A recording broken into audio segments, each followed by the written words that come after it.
ہمارا ہمسایہ پڑوسی مجھے ایک کمرے میں لے گیا. وہاں بہت اندھیرا تھا. اس نے میری اچھے طریقے سے صاف کی اور پھر آہستہ آہستہ اس پر. کہانی پڑوسی انکل.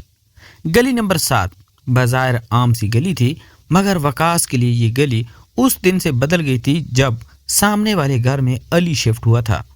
وقاص 25 سال کا، خاموش طبع، کم بولنے والا، مگر اندر سے حد سے زیادہ محسوس کرنے والا انسان تھا. اس نے علی کو پہلی بار اس دن دیکھا جب وہ شام کے وقت دروازے پر کھڑا کتابوں کا ڈبہ سنبھالنے کی کوشش کر رہا تھا. وقاص نے بغیر کچھ سوچے آگے بڑھ کر مدد کی. علی نے مختصر سی مسکراہٹ کے ساتھ شکریہ ادا کیا. وہ مسکراہٹ وقاص کے دل میں کہیں ٹھہر گئی. دن گزرتے گئے، سلام دعا بڑھتی گئی. کبھی بجلی چلی جاتی تو وقاص جنریٹر کا کنیکشن علی کے گھر تک دے دیتا. کبھی پانی کا مسئلہ ہوتا تو خود موٹر چلا دیتا. وہ سب کچھ ایسے کرتا جیسے یہ سب معمول ہو، مگر اس کے اندر ایک عجیب سی خوشی جاگتی. علی بھی آہستہ آہستہ اس خاموش خیال رکھنے والی پڑوسی کا عادی ہوتا گیا. وہ اپنی چھوٹی چھوٹی باتیں وقاص سے شیئر کرنے لگا. پڑھائی کا دباؤ، گھر کی ذمہ داریاں، والد کی بیماری اور وہ باتیں وہ جو شاید کسی اور سے نہ کہتا. وقاص زیادہ بولتا نہیں تھا، بس سنتا تھا، اور یہی سننا علی کو سکون دیتا تھا. اکثر رات کے وقت جب گلی میں خاموشی گہری ہو جاتی تو دونوں اپنے اپنے گھروں کی چھتوں پر آ جاتے. آسمان کی طرف دیکھتے. باتیں معمولی ہوتی مگر احساس گہرے. وقاص کبھی کبھار علی کے لیے چائے بنا کر اوپر بھیج دیتا، کبھی اس کے لیے کتاب ڈھونڈ لاتا. وہ سب کچھ لفظوں کے بغیر کہتا تھا اور علی سب کچھ سمجھنے بغیر بھی محسوس کرتا تھا. ایک رات علی نے تھکے ہوئے لہجے میں کہا تھا کہ کبھی کبھی لگتا ہے کوئی ہے جو بنا پوچھے خیال رکھ لیتا ہے تو زندگی آسان ہو جاتی ہے. وقاص نے کچھ نہیں کہا مگر اس کے سینے میں دل کی دھڑکن تیز ہو گئی. اسے لگا جیسے یہ جملہ خاص اس کے لیے کہا گیا ہو. دونوں کے ساتھ وقاص کی توجہ علی کی مزاج کی اور خاموشیوں اس کی آنکھوں کے بدلتے رنگوں تک جا پہنچی. وہ علی کی تھکن پہچان لیتا، اس کے موڈ کو بغیر پوچھے سمجھ لیتا، اور علی بھی یہ محسوس کرنے لگا تھا کہ وقاص کی موجودگی اسے غیر ضروری خوف سے بچا لیتی ہے. ایک دن علی بیمار پڑ گیا. بخار تیز تھا. وقاص نے ضد کر کے اسے دوائی دی. رات بھر وقفے سے حال پوچھتا رہا. علی نیم انودگی میں وقاص کا نام لے کر مسکرا دیا. وہ مسکراہٹ وقاص کے لیے کسی اعتراف سے کم نہ تھی، مگر وہ جانتا تھا کہ کچھ احساسات کہے نہیں جاتے، بس نبھائے جاتے ہیں. محلے والے کو لگتا تھا وقاص بہت اچھا پڑوسی ہے. کوئی یہ نہیں جانتا تھا کہ اس کی ہر اچھائی کے پیچھے ایک دبایا ہوا جذبہ ہے جو حد پار کرنے سے ڈرتا ہے. علی بھی خود سے یہ سوال کرنے لگا تھا کہ وہ وقاص کے لیے کیوں بے چین ہو جاتا ہے، کیوں اس کی غیر موجودگی اسے کھٹکاتی ہے. ایک شام علی نے کہا کہ شاید کچھ دنوں کے لیے اسے شہر سے باہر جانا پڑے گا. وقاص نے معمولی سے سر ہلایا مگر اندر کچھ ٹوٹ سا گیا. اس رات وہ دیر تک جاگتا رہا. پہلی بار اس نے سوچا کہ اگر علی واقعی چلا گیا تو اس کی گلی، اس کی چھت، اس کی چائے سب بے معنی ہو جائیں گی. اگلے دن علی جاتے ہوئے وقاص کے دروازے پر رکا.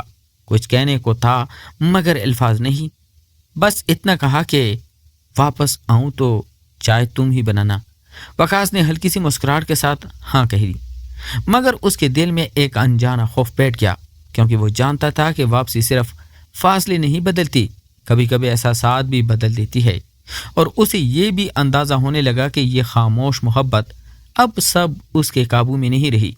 یہی وہ موڑ تھا جہاں کہانی صرف پڑوسی ہونے کی نہیں رہی تھی، بلکہ کسی ایسے رشتے کی طرف بڑھ رہی تھی جس کا نام ابھی کسی نے نہیں لیا تھا، مگر دونوں کے دل اسے پہچان چکے تھے. علی کے جانے کے بعد گلی نمبر 7 اپنی ہی ترقی رہی، مگر وقاص کے لیے سب کچھ بدلا ہوا تھا.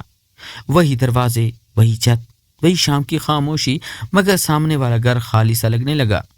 وقاص کو اندازہ نہیں تھا کہ کسی کی غیر موجودگی اتنی بھاری ہو سکتی ہے. وہ روزانہ عادتاً سامنے والے دروازے کی طرف دیکھتا. کبھی روشنی جلتی دکھائی دیتی تو دل ایک لمحے کو خوش ہو جاتا، پھر یاد آتا کہ یہ صرف بلب ہے، علی نہیں. دن معمول کے مطابق گزرتے رہے، مگر وقاص کی راتیں لمبی ہو گئی. اس نے پہلی بار خود کو سوال کرتے پایا کہ وہ اتنی شدت سے کیوں منتظر ہے. یہ صرف ایک پڑوسی تو تھا، مگر دل ماننے کو تیار نہیں تھا. علی بھی شہر سے باہر جا کر سکون میں نہیں تھا. نئے کمرے، نئے لوگ، نئی مصروفیات، سب کچھ ہونے کے باوجود اس کے اندر ایک خلاصہ تھا. اسے بار بار وہ شامیں یاد آتی تھی جب وقاص بغیر پوچھے چائے بیچ دیتا تھا۔ وہ خاموش تھا، یاد آتا جو نہ سوال کرتا تھا نہ مشورے دیتا تھا، بس موجود رہتا تھا۔ علی نے کئی بار فون اٹھایا، نمبر دیکھا، مگر کال نہ ملا سکا۔ وہ خود بھی اپنے احساسات سے خوفزدہ تھا۔ اسے سمجھ نہیں آ رہا تھا کہ وہ وابستگی کہاں سے آئی اور کیوں اتنی گہری ہو گئی۔ کچھ دن بعد علی واپس آیا۔ واپسی خاموش تھی، نہ کوئی اعلان نہ کوئی خاص بات۔ وقاص نے اسے دروازے پر دیکھا تو دل کی دھڑکن بے قابو ہو گئی، مگر چہرے پر وہی سکون رکھا۔ علی نے ہلکی سی مسکراہٹ کے ساتھ کہا کہ چائے کی یاد آ رہی تھی۔ وقاص نے سر ہلا کر بس اتنا کہا کہ ابھی بنا دیتا ہوں۔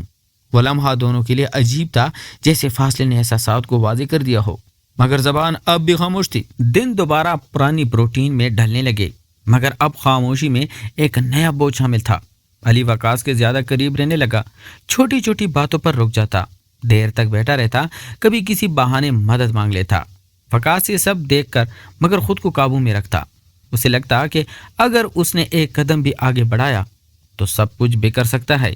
ایک رات بجلی چلی گئی، اندھیرا گہرا تھا، دونوں چھت پر آ بیٹھے۔ باتیں کم تھی، سانسوں کی آواز زیادہ۔ علی نے آہستہ سے کہا کہ کچھ لوگ بنا کہے بہت کچھ سمجھ لیتے ہیں۔ وقاص نے نظریں آسمان پر جمائے رکھی۔ وہ جانتا تھا کہ یہ جملہ عام نہیں، مگر اس نے پھر بھی کوئی جواب نہیں دیا۔ خاموشی دونوں کے درمیان ایک پل بن گئی۔ دنوں بعد علی نے اپنی پریشانیوں کے بارے میں کھول کر بات کی، اپنے اندر کے خوف، اپنی الجھنیں اور وہ سوالات جو وہ خود سے پوچھنا چاہتا تھا۔ وقاص پہلی بار بول پڑا۔ اس نے کہا کہ کبھی کبھی انسان کو بس ایسا شخص چاہیے ہوتا ہے جو اسے بدلے بغیر قبول کر لے۔ علی نے وقاص کی طرف دیکھا، اس نظر میں شکر بھی تھا اور حیرت بھی۔ اس دن کے بعد ان کے درمیان ایک غیر تحریری سمجھ بوجھ قائم ہو گئی، نہ وعدے تھے نہ اعتراف، بس موجودگی تھی۔ وقاص جان لیا تھا کہ اس کی محبت کا اظہار خدمت اور خاموشی میں ہی بہتر ہے، اور علی نے یہ قبول کر لیا تھا کہ وقاص کی موجودگی اس کی زندگی کا ایک محفوظ گوشہ بن چکی ہے۔ محلے والے انہیں اب بھی اچھے پڑوسی ہی سمجھتے تھے، مگر ان دونوں کے لیے یہ رشتہ اب پڑوس سے آگے کسی ایسی سطح پر پہنچ چکا تھا جہاں نام دینا ضروری نہیں تھا۔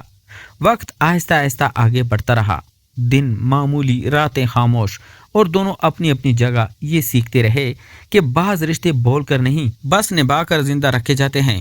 اس رات بارش کے ساتھ اندھیرا بھی گہرا ہوتا جا رہا تھا۔ میں سیڑھیوں سے اترتے ہوئے پھسل گیا اور تیز درد کے ساتھ زمین پر بیٹھ گیا۔ خون آہستہ آہستہ بہنے لگا تھا۔ پڑوسی نے مجھے اس حالت میں دیکھا تو گھبراہٹ اس کے چہرے پر صاف تھی۔ اس نے بغیر وقت ضائع کیے میرا بازو تھاما اور مجھے اپنے گھر کے اندر ایک کمرے میں لے گیا۔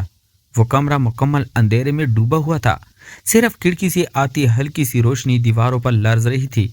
اس نے مجھے آہستگی سے بٹھایا، مجھے ڈر ہو کہ کہیں درد بڑھ نہ جائے۔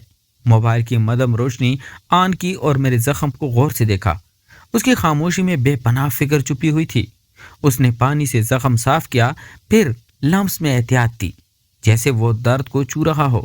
جب پٹی باندھ رہا تھا تو اس کے ہاتھ مضبوط تھے، مگر آنکھوں میں ایک انجانا خوف دے رہا تھا۔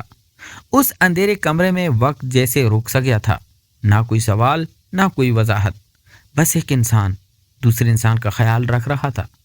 اس نے پٹی مکمل کی، کچھ لمحے وہی بیٹھا رہا جیسے یقین کرنا چاہتا ہو کہ میں واقعی ٹھیک ہوں۔ اس لمحے مجھے احساس ہوا کہ کچھ رشتے آواز کے بغیر بھی گہرے ہو جاتے ہیں، مگر اسی خاموشی میں ایک سوال بھی جنم لے چکا تھا کہ کیا یہ سب صرف پڑوسی ہونے تک محدود رہے گا، یا اس رات کے بعد کچھ ایسا بدلنے والا ہے جس کا سامنا دونوں کو کرنا پڑے گا، کیونکہ اندھیرے میں بننے والے فیصلے اکثر روشنی میں امتحان مانگتے ہیں۔ کہانی یہی ختم ہوتی ہے، مگر اگلی قسط میں یہی دکھایا جائے گا کہ اس رات کے بعد ان دونوں کے درمیان فاصلے بڑھتے ہیں یا قربت بے اختیار ہو جاتی ہے۔ اب آپ ہمیں کمنٹ میں ضرور بتائیں کہ آپ کو یہ سٹوری کیسی لگی، اور ایسی مزید جذباتی اور نفسیاتی کہانیوں کے لیے چینل کو لائک کریں، سبسکرائب کریں اور نوٹیفیکیشن آن رکھیں تاکہ اگلی قسط آپ سے مس نہ ہو۔ شکریہ۔